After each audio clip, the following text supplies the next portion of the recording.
Greetings. Hello. Happy day to you. We hope that you are well. We really do hope that you are doing very well. And we are happy that you are joining us for today's episode of Our Ancestors' Voices, a weekly program sponsored by the All African People's Revolutionary Party. Thank you for joining us for this important topic today. A strong fatherhood must include a commitment to activism. And really, what we're going to break down today is this question of fatherhood, patriarchy, capitalism, and liberation. So we're glad that you're joining us today for this very critical topic.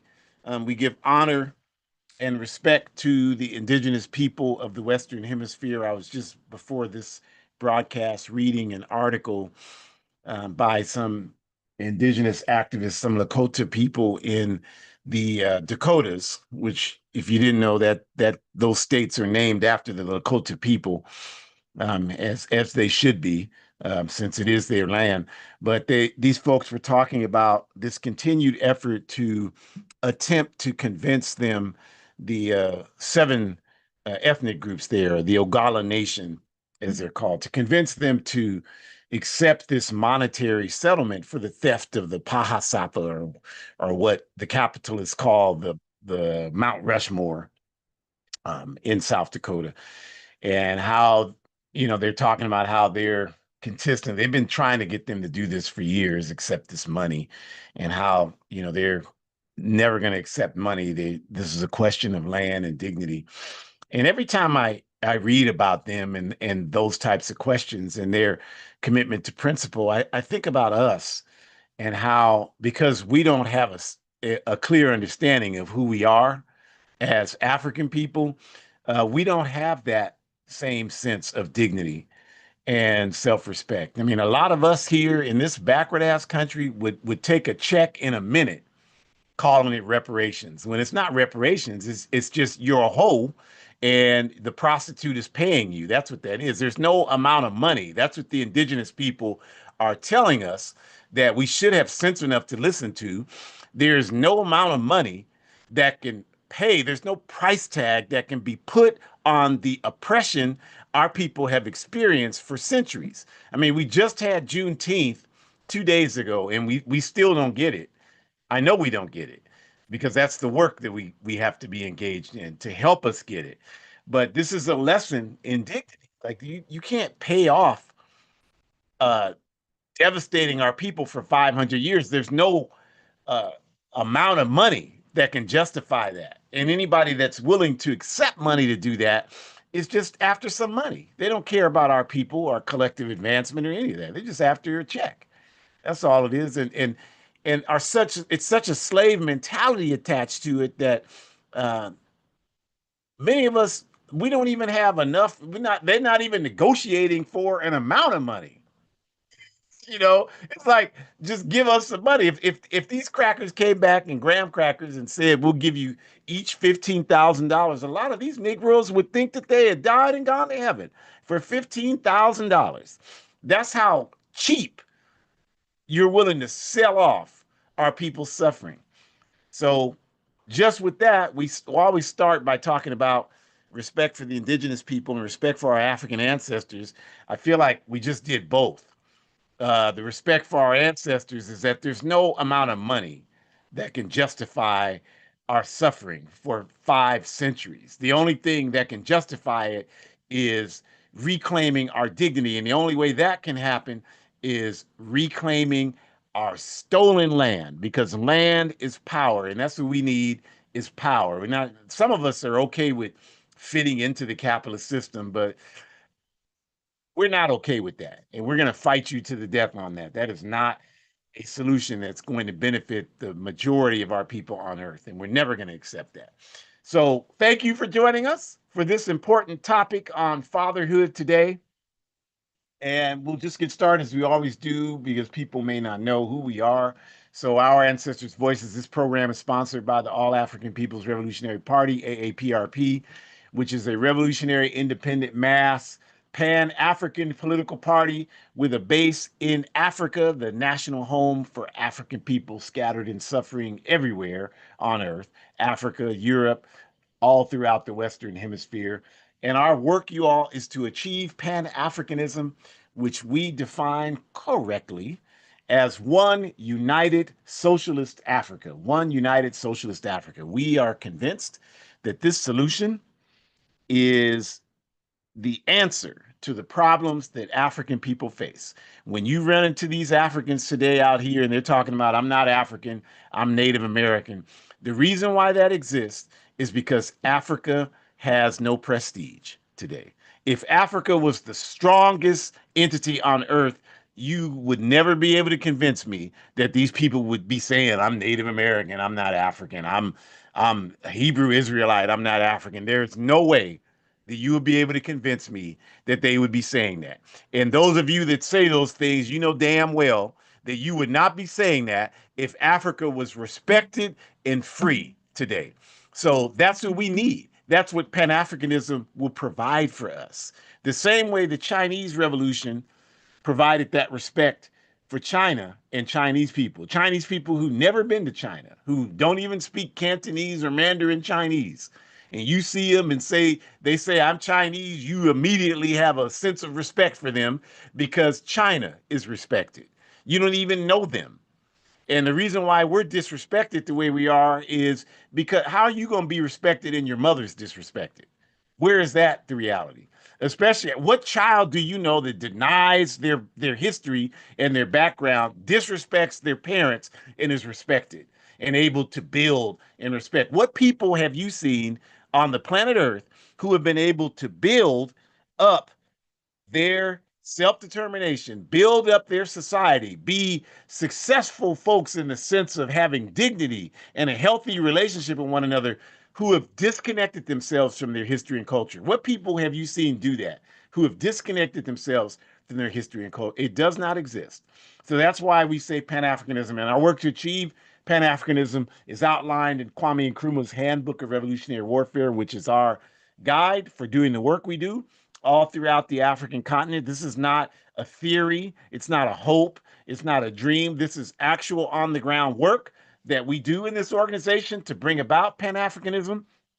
And I'm fortunate enough to have done that work on the ground in many parts of Africa, in North Africa, West Africa, East Africa, and Southern Africa. So I've seen it, I've participated in it. You can go and you can type in my name and see the pictures of me doing the work with our people at home, as well as the other APRP organizers. So this is not a dream, it's not a fantasy, it's not a hope. This is our destiny. And this program, Our Ancestors' Voices, is hosted each week by myself, Ajamu, and my biological, ideological daughter, Dr. Shakura Umi. So to get us started with this topic on fatherhood, I'm going to turn it over to Shakura. Greetings, everyone. Thank you so much. Appreciate you. So, having some computer issues here. I'm trying to turn my video on. Hopefully, you will see my face soon. But yeah, I wanted to start us off with discussing how these particular institutions are connected to capitalism and why it's so important for us to push back against that. So, we can start with thinking about how we connected this to several seminars that we've done in the past with this idea that what is the purpose of today's holiday? So when you saw the Macy's commercial earlier this week, what was the purpose of that, right? When you saw the Ace Hardware store commercial earlier this week, like what was the purpose of that? The purpose was to, draw your attention to the fact that you needed to be thinking about how to spend money today, right? What that looked like for you.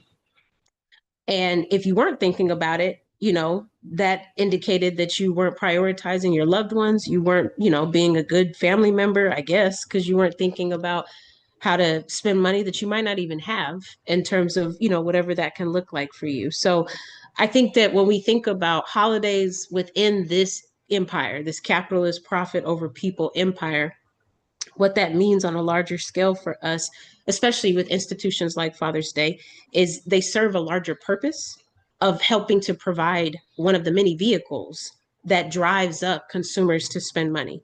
And again, I would encourage you to just think about in the past week, how much of a push for you to spend money and to buy things towards this day have been connected to that, right? Excuse me. Even with you thinking about how you have made plans for today, or maybe some of the social activities that you wanted to do, that's all been connected to, a higher purpose of spending money, having to secure reservations if you wanted to go out to brunch, making sure that you had, the plan in place of what the gift was going to look like and who was going to present it. All of these things have been really important in terms of you getting that evaluated, but also even the priority, that the pressure you're feeling of the priority to make sure your family members feel valued. Because I think there's even this notion floating around that people are more likely to focus and pay attention to Mother's Day for non-male people, but they're less likely to focus and pay attention for Father's Day. And I think that capitalism is good at putting pressure on you regardless. So you just need to think about that, A. And then B, you also need to think about, on a larger scale, what does that mean, right? Because they just want to get comfortable with you spending as much money as you can, even if you don't have that money, right? And so we just have to think more deeply about that, because I think that it's imperative for us to kind of separate what is the imperialist capitalist intention behind these institutions, and how do we separate not buying into that and still holding on to our humanity and pushing forward so that we can still have a focus of family and unity and love and respect and humanitarianism, instead of capitalism and greed and corporation and profit and all of those other things. So with that, I will ask to advance to the next slide, please. Thank you. All right. And I'm thankful for you, Baba Ajamu, because my computer is really not doing well right now. And you were frozen, but you did advance. So that means you can still hear me, which is good. This is a little disappointing, actually, because I do have a gift for you that I was hoping to present visually, but I still can't get my video to come on. So that really sucks, but that's okay. Oh, I think I'm here. Oh, all right. Well, thank you to the ancestors. All right. Thank you to the ancestors. Okay. All right. So, speak.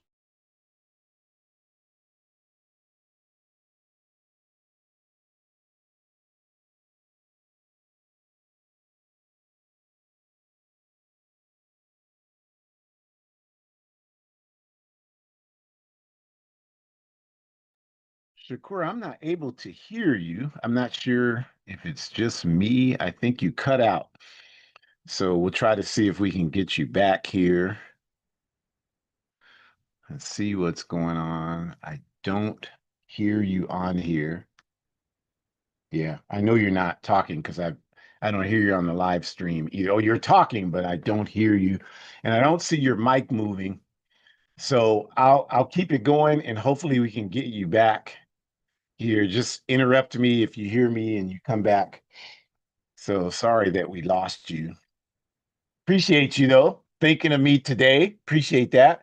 But just want to reflect quickly while we're waiting for Shakur's audio. She lives down there in Silicon Valley.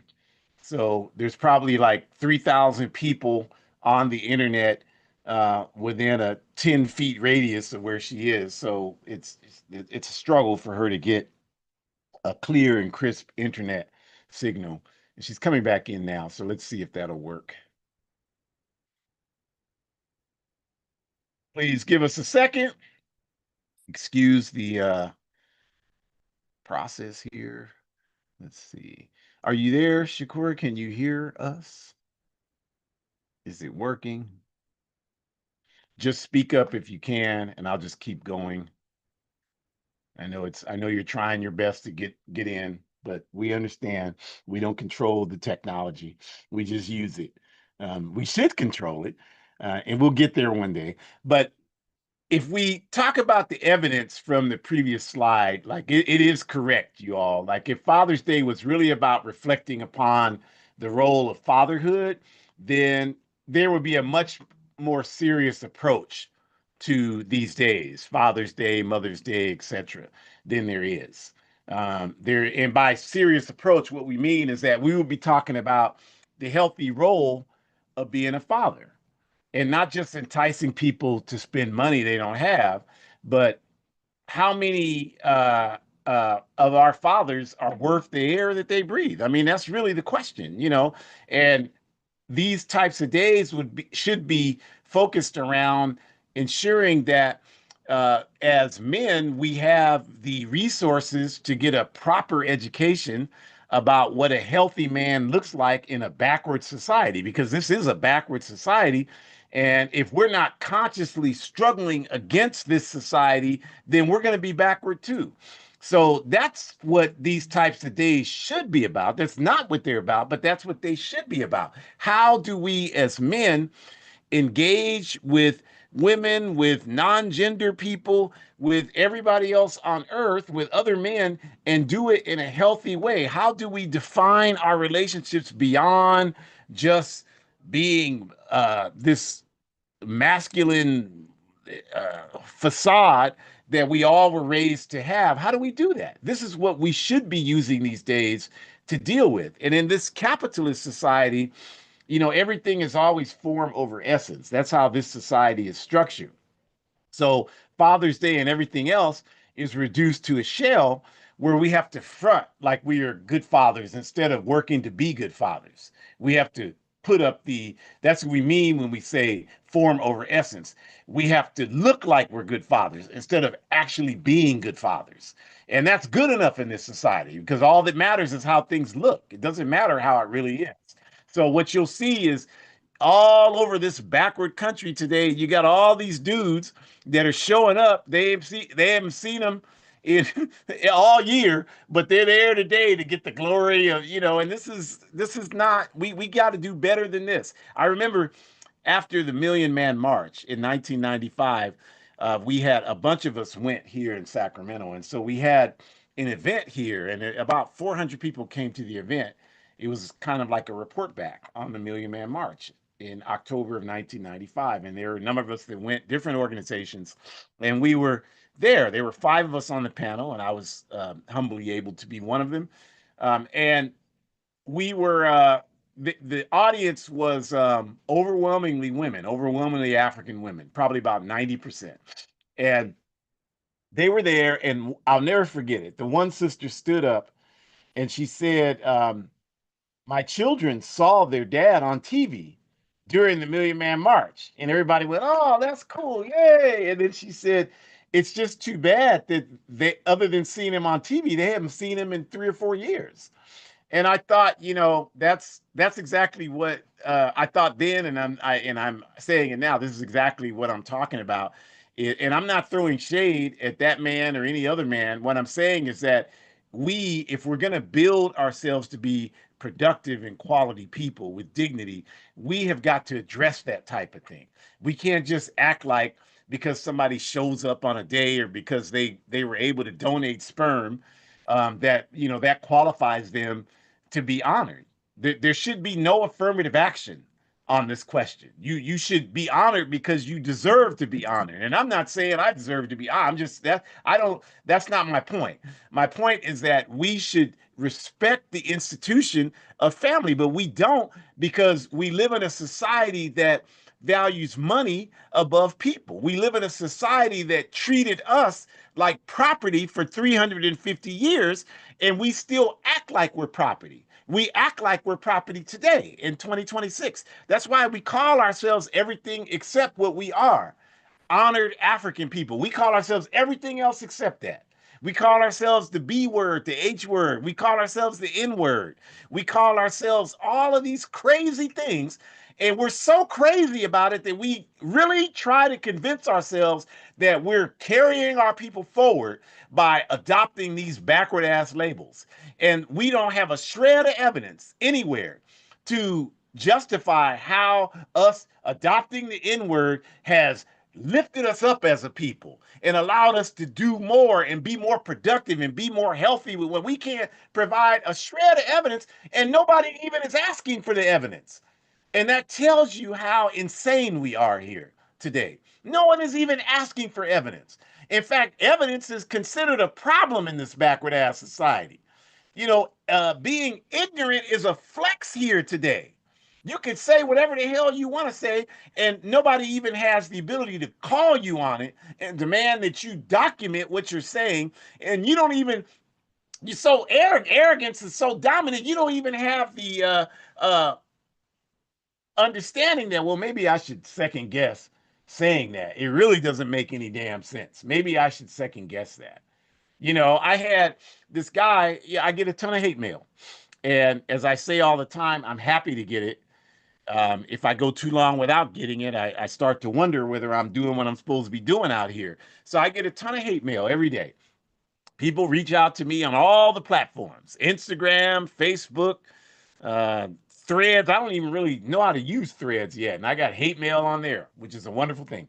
And all the other ones I can't think of right now, YouTube, all of them. And a day or so ago, I had this clown reach out, and he's like, um, I have a wonderful shirt that I had made for Juneteenth. It's a red, black, and green shirt, and it has on the front it says African, and on the back it says honoring Juneteenth, and it has the red, black, and green flag, which is our flag, and it has a PRP on it on both sleeves. And I took a picture. I don't take a lot of selfies. If you happen to be friends with me, you know that's true. I don't do that. I'll do it maybe once or twice a year, and when I do it, it's for things like that, to demonstrate the culture, demonstrate the struggle. And so I took a picture and I posted it. And so this clown came on there and saying Juneteenth is a made up holiday. And I wrote, you don't, I'm not, you don't want to troll me. I worked at it. I perfected it. I'm really good at it. So I wrote back, your intelligence is made up. And then he wrote back, well, why are you getting personal? I'm like, we should be united as a nation. I mean, imagine this. This is how insane everything is here. We should be united. We have 250-year um, birthday coming up. We should all be united. And I said, you just vomited all over Juneteenth. And then now you expect me to celebrate your filth. I said, I'll be burning your flag on July 4th. That's what I'll be doing on July 4th. And if you come too close to the flame, you'll catch fire too, as you should. And of course, that was the end of that. But my point in telling you this is that this backward capitalist society that we live in has reduced everything to a commodity, to the point where we don't even understand what a healthy father child relationship looks like. We don't even understand what that looks like. If it slapped most of us in the face, we wouldn't know what it was. And that's the work that we have to do. And I'm not, I mean, I'm saying that because I'm not perfect, like you're not perfect. None of us are perfect. But I can definitely say this, from the moment that I found out that I was going to be a father, I was there. I was present every day, every goddamn day. There wasn't a single day that I wasn't. And there wasn't a single day that I didn't give it 100%. Even if I failed, I picked my ass up and tried again, because that, you all, is what we owe our people, our ancestors. That's what we owe. So that's what I decided at whatever I was, 24 years old, I was going to do. And there were many other children that came through that stayed with us and did that. And now I have children with my wife, and this is what it's all about. This is what we have to be able to figure out. And if we don't do that, then we're just bullshitting. And I don't want to, I'm not into that. I'm not trying to just do that. I want to build a better world. I, at least to what I can control, want to build, make a contribution towards a better world before my days are over with. And so, in order to do that, I got to take life at least serious on some level. And so, this is why we talk about these kind of things, because where else is it being talked about? Where else is it happening? So that's what we're talking about, y'all, when we say, we got to understand that we're not dealing with reality in this society, and we got to create the reality that we want to have. And so we'll just keep the heat up. I hope, Shakura is able to get back on. And I'm sorry her internet cut out. I know she's stressed. Don't stress about it, Shakura. It's just the man's technology. I know you're here in spirit, and that's all that matters. But fatherhood and patriarchy, I think a healthy narrative about fatherhood has to challenge the dominant reactionary ideology that men are oppressed in the capitalist system. I hear that all the time, not just from European men. I would expect to hear it from most of them, but I hear it a lot from African men that we are as and what I mean by this, of course, we're oppressed by the capitalist system. I mean, if you don't understand that I understand that, then you just have missed everything. And I would suggest getting back on your medication.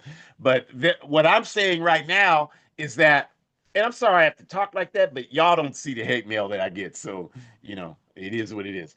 But what I'm saying is that this notion that men are as oppressed as women and queer folks and non-gender binary folks, that men, like, people don't understand there's a class relationship to this stuff.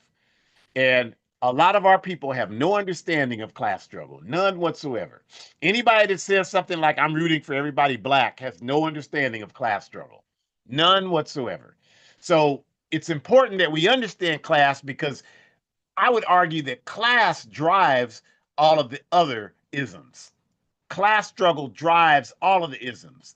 It drives uh, racism, sexism, homophobia. It drives all these things. So we have to understand the class contradictions in this world. And what we mean by that is that there are elements to this. Certainly European men are at the top, but not all European men. European men who have specific resources in relationship to the capitalist system that gives them authority to engage in this society from a position of authority. That's not every white man doesn't have that. There are white men that are houseless, and if you don't understand class struggle, you'll be sounding ridiculous arguing that a houseless white man is as oppressed as a houseless white man is not. Someone like Barack Obama is less oppressed than a houseless white man, which is absurd. It's absolutely absurd. So that's why you have to understand class struggle in this society. Certainly, that type of wealthy white man is at the top of this society. That's the super rich in this society, and wealthy white women are right up there next to him, not having the same power that he has, but certainly in a position of white women have demonstrated they're supporting him. There's no large mass exodus of white women from white men. So for the most part, they're supporting him and his patriarchy. They're living with it. They're accepting it because of the privileges they get from living in that close proximity to power. So that's the top of the whole thing. And then underneath that, you have many different layers. Now, when it comes to African people, certainly I'm going to quote our All African Women's Revolutionary Union, our AAWRU, because they are 100% correct when they say that the African woman is a slave of a slave. So we know this to be the fact. We know, all of us know, African men who are pressed by capitalism, can't get a job, struggle over money, stressed out. And so they take it out by beating up the woman that they're with. They take it out by beating up their kids. This is a clear example of African men benefiting from the patriarchy. And those of you who can't see that, I mean, I don't know what else you need to do. I don't know why. I just cannot understand why we feel like if we acknowledge someone's suffering, especially African women, that we're losing something. I really just think that is just a weird headspace to me. I don't have any problem acknowledging people's humanity. It doesn't take anything from me. It actually gives me more humanity to acknowledge that I'm in a position of privilege over African women, to acknowledge that I have I can acknowledge someone being queer, and it doesn't take anything from me to do that. I don't lose anything. I gain because my humanity is enhanced. So we have to talk about that African men have to recognize the role of patriarchy, and we are a long way from that. There are a lot of African men listening to me right now that are uh, just really struggling with this message. I know because I talk to them all the time. Really struggling with this one. And it shouldn't be a struggle. It should be a very easy thing to understand and accept. And if you are truly dedicated to our people's collective liberation, you wouldn't have a difficult time accepting this message. And in fact, when I deal with my brothers and they're talking about well, these people are not, this community is not there, that doesn't need to be a part of what we're doing to build nationhood. Women need to play this particular role. I tell them all the time, I'm sorry, I belong to the All African People's Revolutionary Party, not the Some African People's Revolutionary Party, not the a few African People's Revolutionary Party, not these people over here Revolutionary Party, the All African Peoples, these people over here, but not those people Revolutionary Party, the All African Peoples Revolutionary Party. That's what I joined. That's what I belong to. That's what I'm committed to. And that's what I'm going to die working to fulfill. I'm going to die working to fulfill that. And that means understanding that there are various systems of oppression. And if I'm for humanity, if I'm for African people, then I have to be against eradicating all systems of oppression. I have to be against eradicating every system of oppression. And I can do that without taking anything away from my contribution to African liberation. I mean, it's comical to me when people try to argue to me that, well, if you take on this patriarchy thing, this anti-patriarchy thing, or if you take on the indigenous people struggle or the Palestinian people struggle or queer people struggle, they're not there for us. Well, which is not true. But people saying that are not people engaged in day-to-day work. Because if they were, they would know that that's not true. If you're out here doing work around justice on these streets, you're going to encounter all types of people. I know all types of people from all types of backgrounds. I'm sure I've even struggled with a few Martians for justice and liberation. All types of people and non-people, all types of folks, because that's just the nature of resistance. It's not just one segment of the society that's going to resist. It's going to be all people who face oppression. That should tell you something right there. So because that's the case, I know that that's not true. I know that there's no such thing as these communities don't support us. But uh, regardless of that, even if we accept the backward argument that these people present to us, I can tell you that in no way does my support for other oppressed communities, no way does my support for African women take anything away from the contribution that I'm making to the struggle, not even to African men. It doesn't take anything away from it. In fact, it enhances it, it builds upon it, it increases it, it strengthens it. It does that. And these people telling me that, and I'm like, you haven't done, if we go, let's sit down with a checklist and talk about what we've done for our people over the last year. And I guarantee you, before we even start, that you're not going to be able to even come close to the work that I do. So that disproves your statement right there. And the reason why I can do so much is because this understanding enhances my ability. When I recognize my humanity, then that allows me to see other people's humanity. And when I see other people's humanity, that allows me to have the vision to know that we have to create a better world. And when I get to that point, there's no force on earth that's going to stop me from pushing in that direction. When I see people and they're all, we ain't gonna do this, I don't support that. Then that you're in a place where you're really not comfortable with who you are and what you are here to do in this world. And you need to just take time and deal with that and stop creating confusion. So we have to acknowledge that patriarchy's been around for thousands of years. It did not start with colonialism. Stop that nonsense. It's been here for thousands of years. It was in Africa thousands of years ago. Patriarchy is there. It's been in Africa for so long that some of you are confused enough to think it's patriarchy is a part of our culture because it's just been around as long as people, for thousands and thousands of years, for 10,000 years, it's been around, approximately 10,000 years. So some of us are confused enough to think it's just a part of our African culture. It is not. It is not. There is a clear, and again, Secretary writes about the history of class struggle You should read it. It's in the book Strategies and Tactics of the African Revolution.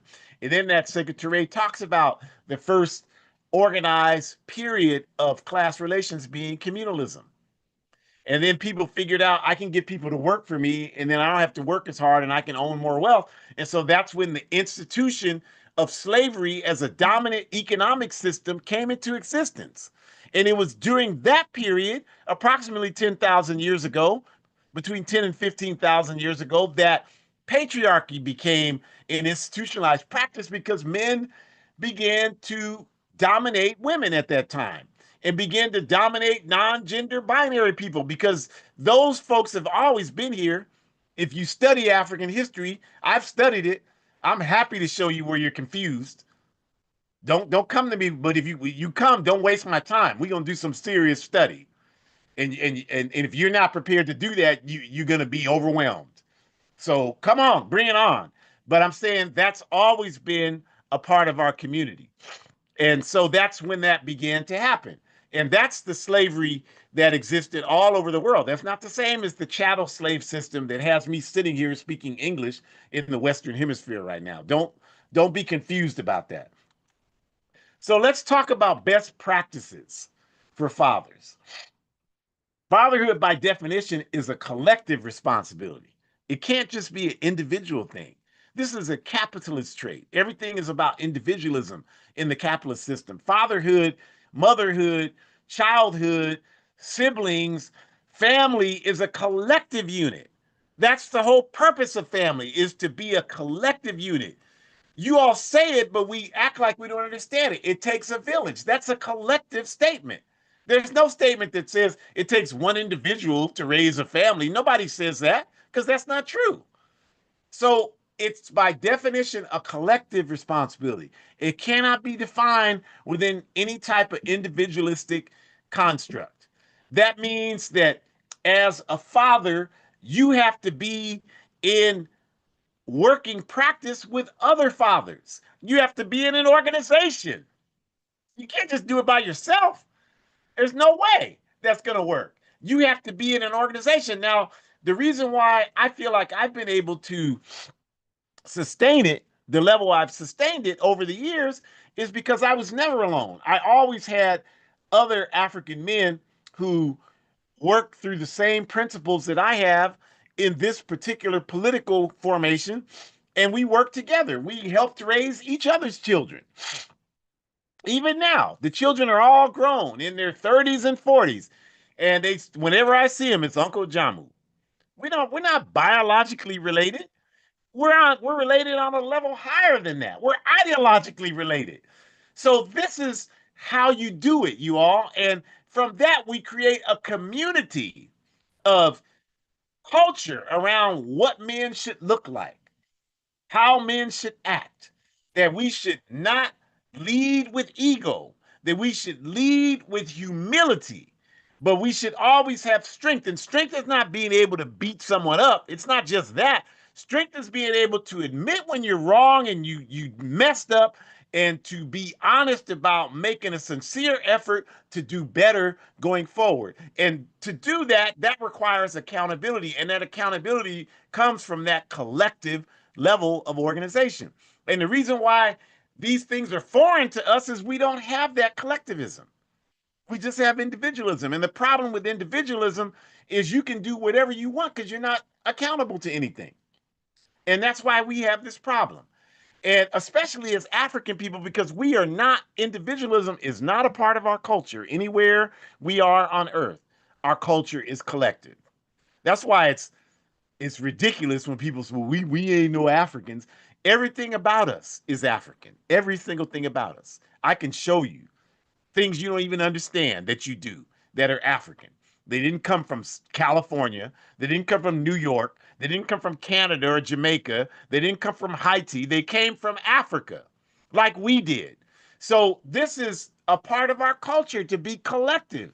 We're collective. We work together. That's what we do. We have just allowed this capitalist system to convince us that that's somehow a problem. It's not going to work. But we should definitely struggle against that. And that's what we do. So this has to be defined within the proper context of a family. How do we engage in a family? And what is the role of family in collective society? I tell you all the time, we study in the All African People's Revolutionary Party. Years ago, we read a book by Frederick Engels. We read everything. We read everything. I learned that from some of the older cadre. Many of them are not here anymore. When I was a young man in my 20s, they would read everything. I remember one Sister Nehanda in Oakland, told me we were at a meeting, and this one African, I had this book, The Protocols of Zion. I was reading it because I've always been a voracious reader. I read everything. And this book was written, Protocols of Zion, and I was reading it. I thought it was an anti-Zionist book. It actually wasn't, but it was a very interesting book. You should read it. And so someone in the meeting criticized me reading that book. And I was a young man. I didn't, I hadn't developed, if that happened today, I'd tell them which part of my body they could kiss. But I didn't do that back in those days. And so I just, and I respected this person, or at least I thought I did. And so I didn't really say too much. And Sister Nehanda saw that, and she told me, don't ever let anybody tell you don't read books. You should read everything. And that made sense to me. And ever since then, I've that reinforced me. And that was damn near 40 years ago. But I remember it like it was yesterday because it's a critical thing to understand that we have to engage in that kind of conscious raising so that we can understand the role of the family. But anyway, this Frederick Engels book called The State. I can't even remember the name of the exact name because I read it so many years ago, but it's something to the effect of The State, Family, and Revolution. And Frederick Engels, of course, was a European Marxist Leninist. But the book was great because he gives an irrefutable history of how families evolved from collective units as they were supposed to be into production units under the capitalist system. And if you think about it, you can't disagree with that statement because families in a capitalist system, that's where the nuclear family is a capitalist innovation. Because if you go back in history, there's nowhere on earth, nowhere in Africa do you have a nuclear family, even today. Among indigenous people, you don't have a nuclear family. You don't even have that in Europe if you go back in history. And we are so colonized in our thinking that the European capitalist colonizer has made us ashamed that we have our grandmother in the house living with us, that we have our uncles and aunts living with us. And a lot of us have accepted this backward narrative. Well, we just do that because we don't have money. Yeah, I mean, finances, of course, in a capitalist system is a part of it. But my point is, we were doing that long before we had money problems. Okay, that's a part of our culture, you all, because we don't have nuclear families. That's an advent of capitalism where the family is just a production unit. You have a father and a mother. You have this heteronormative family, and you have children. And the role of the father is to work. And now capitalism is greedy, so now the role of the mother is to work too. So this is the phenomenon that you're facing in the capitalist system, where both parents and we operate under all these fantasies and illusions. I raise my kids. You don't raise. I tell people all the time, you didn't raise your kid. You spend 5 minutes a day with your children. 5 minutes. You better make those 5 minutes count. And most of us don't. We don't. We're under this illusion because we're saying the same thing to our kids over and over. So we think that means that we're influencing our kids. And that's nonsense. You know, that didn't even work with you when you were growing up. So you go to work all day, you're tired, you come to the house, you prepare some food. By that time, it's 7 or 8 o'clock at night. You are not spending quality time every day with your children because the capitalist system is not organized to care about you spending time with your children. It's organized for you to take your ass to work, slave for the master, work, do that for 40 years, retire and die. That's what this, and then they'll replace your ass and do the same thing to someone else. That's the only thing this system is organized to do. And we got to stop all this fantasy and illusion about, oh, I'm raising you are not raising your family. The capitalist system is raising your family. And I am thankful for having this revolutionary organization because I understood that. I was under no illusions. And so when Shakura was about 13, 14, she took a picture at the mall with her two friends, and she did the West Side. This is during the '90s, early 2000s, and that was when that hip hop music from all these West Coast artists was, popular across the world, and that symbol of crossing your middle finger and your whatever the fingers are, and West Side connection, and so she took a picture doing that. And so I found the picture because I remember one time I was in her room and she said, "Daddy, this is my room. Can you, tell me when you're going to room?" I'm like, "No, you don't own anything in this house. I own everything in this house. I don't have to tell you anything. I'll knock. I'll respect your privacy, but understand your privacy. This is not this house. I know we're socialists. I know we're a socialist family, but this house is a dictatorship of the proletariat. And the only proletariat, the only working person in this house is me. So when you get there, we can have a different conversation." But I found the picture and I asked her, "Well, what does the picture mean? What symbol are you using here?" And she, I'm like, it's a simple question. Like, what is the symbol that you're illustrating in this picture? "I don't know." I'm like, okay. All right. It's all right. It's okay. Let's talk about what it is. Because that's what I would always try to do is I didn't censor anything from Shakura because I knew that wouldn't work. Instead, I wanted to get out in front of it and properly educate her about it. So when it came to sex, I talked to her. We went to Planned Parenthood. We watched, we talked to people. We were proactive about this kind of stuff. When it came to all of those types of things, schoolwork, I told her from day one she started going to school, if you have a teacher that's a positive influence in your life, that is that's an extra thing. You are not to expect that to do not expect that to be your experience in school. If it happens, great, benefit from it. But you got to go in there every day understanding that this entire system is not built to educate you. You are not getting a proper education going to these schools. The slave master is not going to educate the slave to overthrow slavery. That is not going to happen. Never in history can you demonstrate to me where that's happened. That's why when you go to school this week, they're going to be talking about 250 years of freedom and democracy because that's their role. That's the role of school in this society. And you certainly have plenty of educators who buck that. And we need to give them praise and support.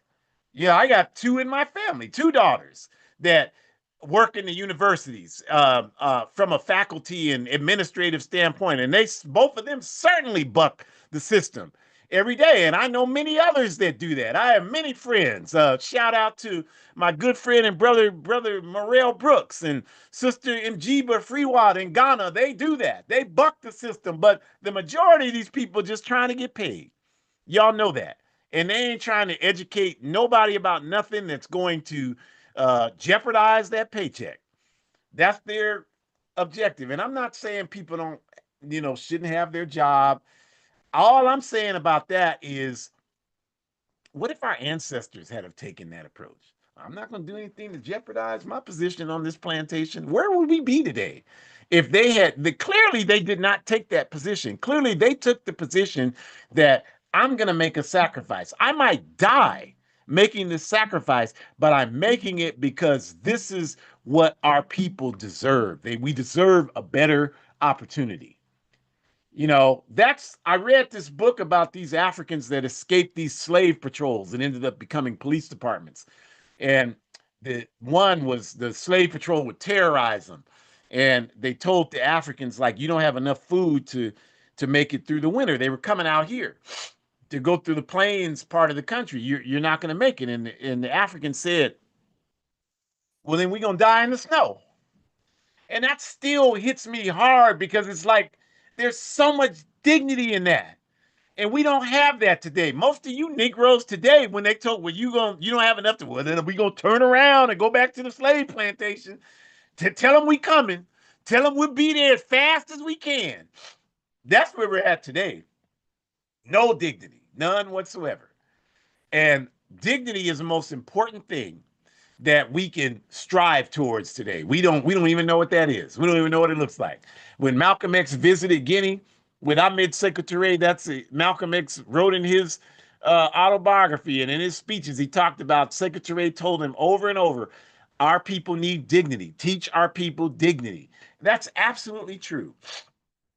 We cannot see ourselves as just fathers to our biological children, although many of us don't even rise up to that minimum requirement.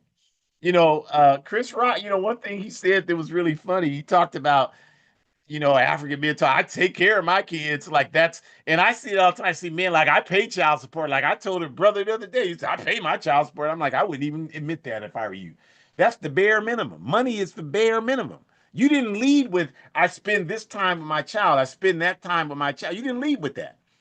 When Shakur's mom and I got divorced, we did 2 weeks, 2 weeks for 13 years without fail. That every other weekend thing, that wasn't going to work for me. I had to be a father there all the time. And I think that that's the kind of thing we need to push for in our lives. So we cannot see ourselves as just fathers, our biological children. We need to see all the children as our responsibility. We have to be father figures within humanity in general and the African nation in particular. So what that means to me is when I see African youth and they're wilding out, I talk to them. I don't chastise them. I talk to them. And I have never once had them be disrespectful. And it's nothing, there's no magic to it. It's just you have to come from a position of sincerity. People aren't stupid. They can detect and know where you're coming from. And I talk to them all the time.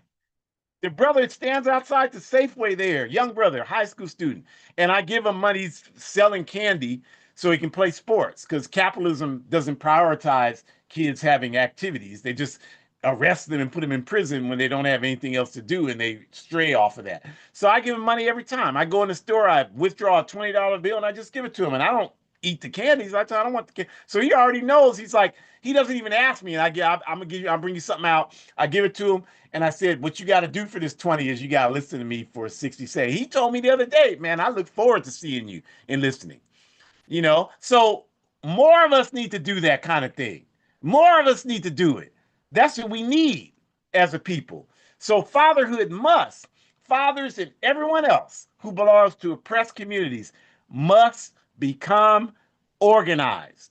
The reason why I can do the things I'm talking about is because my entire adult life has been about engaging in organized struggle. I've never just been by myself doing things individually. Organization requires active participation in efforts to bring liberation to our people, active participation. Because if you understand that this problem is not just you and your kids or you and your partner, but it's a problem with our people, it's a problem with humanity, then now you can begin to understand how you can have a proper role in engaging in it. If you just look at it from an individualistic standpoint, then the capitalist system is going to tell you, well, the reason why you're having a problem is because of you. You're a failure. You don't know how to do this and do that.